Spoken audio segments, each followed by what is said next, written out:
मैं जब ये विजयोत्सव कहता हूं तो ये भारत की सेना के शौर्य और सामर्थ्य का विजय गाथा कह रहा हूं। जब मैं विजयोत्सव कह रहा हूं तो 140 करोड़ भारतीयों की एकता, इच्छा शक्ति, उसके एक अप्रतिम जीत का विजयोत्सव की बात करता हूं। आदरणीय अध्यक्ष जी, मैं इसी विजय भाव से इस सदन में भारत का पक्ष रखने के लिए खड़ा हुआ।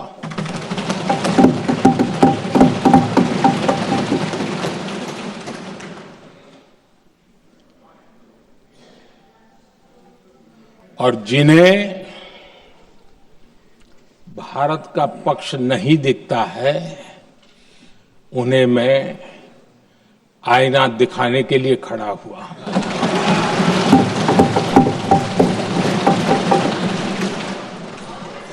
आदरणीय अध्यक्ष जी, मैं 140 करोड़ देशवासियों की भावनाओं में अपना स्वर मिलाने के लिए उपस्थित हुआ हूं। ये 140 करोड़ देशवासियों की भावना के जो गुंज है, जिस सदन में सुनाई दी है, मैं उसे अपना एक स्वर मिलाने खड़ा हुआ। आदरणीय अध्यक्ष जी, ऑपरेशन सिंदूर के दरमियान जिस प्रकार से देश के लोगों ने मेरा साथ दिया, मुझे आशीर्वाद दिए, देश की जनता मुझ पर कर्ज है। मैं देशवासियों का आभार व्यक्त करता हूं। मैं देशवासियों का अभिनंदन करता हूं। आदरणीय अध्यक्ष जी, 22 अप्रैल को पहलगाम में जिस प्रकार की क्रूर घटना घटी, जिस प्रकार आतंकवादियों ने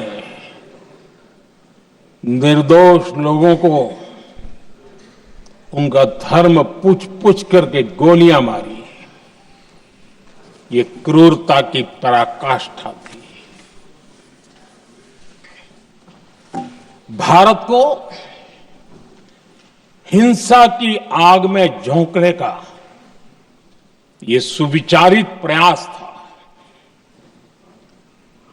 भारत में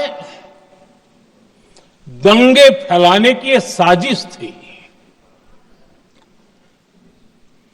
मैं आज देशवासियों का धन्यवाद करता हूं कि देश ने एकता के साथ उस साजिश को नाकाम कर दिया।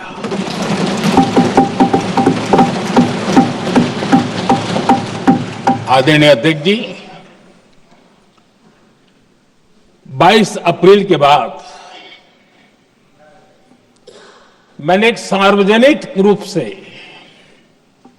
और विश्व को समझ में आए इसलिए कुछ अंग्रेजी में भी वाक्यों का प्रयोग किया था, और मैंने कहा था कि हमारा संकल्प है, हम आतंकियों को मिट्टी में मिला देंगे।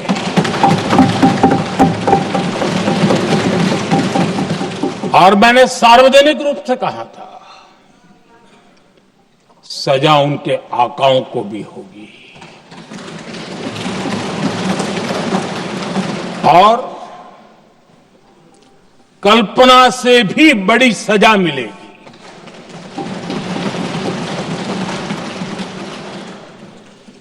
22 अप्रैल को मैं विदेश था, मैं तुरंत लौट के आया और आने के तुरंत बाद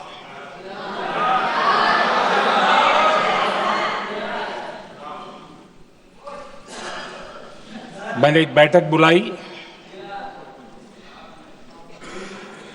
और उस बैठक में हमने साफ साफ निर्देश दिए कि आतंकवाद को करारा जवाब देना होगा और ये हमारा राष्ट्रीय संकल्प है। आदरणीय अध्यक्ष जी, हमें हमारे सैन्य बलों की क्षमता पर पूरा विश्वास है, पूरा भरोसा है उनकी क्षमता पर, उनके सामर्थ्य पर, उनके साहस पर। सेना को कार्रवाई की खुली छूट दे दी गई और यह भी कहा गया कि सेना तय करें कब, कहां, कैसे, किस प्रकार से। ये सारी बातें उस मीटिंग में साफ साफ कह दी गई और कुछ बातें उसमें से मीडिया में शायद रिपोर्ट भी हुई है।